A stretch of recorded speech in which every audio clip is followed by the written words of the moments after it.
Hello, friends. Very good morning, and let's start again with one of main important things and optional paper. So, how you decide, and it is a very challenging issues when students when they come in this field, UPSC or in PCS field. So at that time they find out very difficulty to choose a optional paper, and nowadays the trend has changed because earlier before 2010 there were two optional subjects in UPSC, but nowadays it is only you have to choose only one paper. So most of the students they would prefer like which they have read in their in college days. So today we discuss about one of main paper law as a optional in UPSC or in PCS.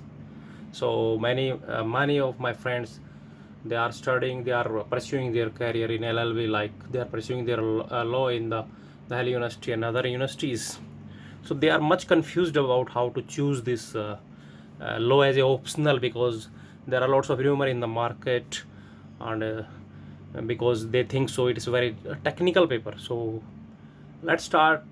Why should we choose this paper as an optional in UPSC or in PCS? So if you go through the syllabus, then you will find out that what is the uh, syllabus and what are the contents in the this law paper. So we will start from the paper second, and then we will discuss about the paper first. So let's start from the paper second.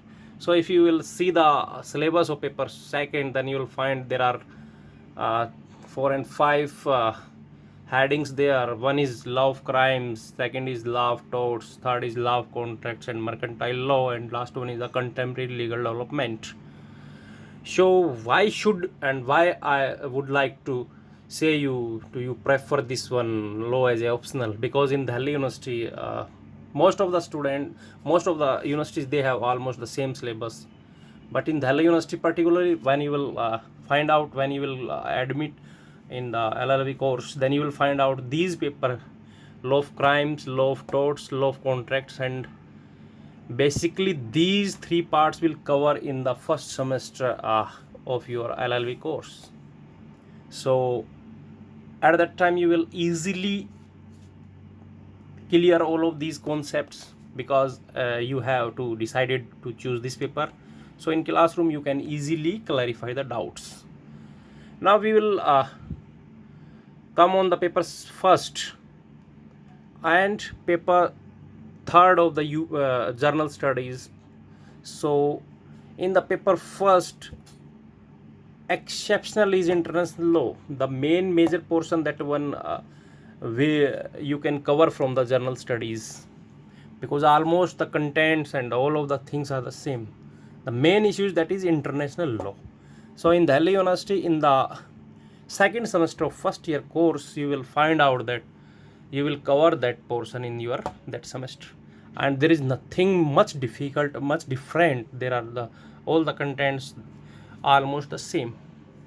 So if you go through the words of this syllabus, then you will find out the almost the paper first one of this law and the general studies second are the almost same. So what it says, let's go through the syllabus. And so in paper first you have to read constitution and constitutionalism, fundamental rights, PIL, relationship between fundamental rights, directive principle, duties, governor and his power, Supreme Court, High Court, central states relation, and emergency provision, and some constitutional body like election commission and UPSC, and state services, amendment of constitution, and delegated legislation and its constitutionality. So it's almost this one. And let's go through this one, the general studies paper. Then you will find out the Indian constitution, functions and responsibility of union, comparison of Indian constitution with other countries, NGOs, appointment of constitutional post, role of civil service in democracies. So basically almost these papers you will not read separately. Exceptional are there are some things like one is international law, and here is the some international treaties. So I would say one thing last. If you are pursuing your LLB from anywhere in the country, then you have to opt this paper LLB in this your UPSC, so that you can do your best. Because at this time lots of students they are diverted when once they have enrolled in the law field, then they will very much confused how they will study. Either they study their LLB papers or this UPSC, so they are much confused. So there is nothing like that. There is nothing like technicality or marks, scoring marks. Everything is very, once you opt and go through the word by word of the syllabus, then you will find out this, it is very easy. So thanks to you.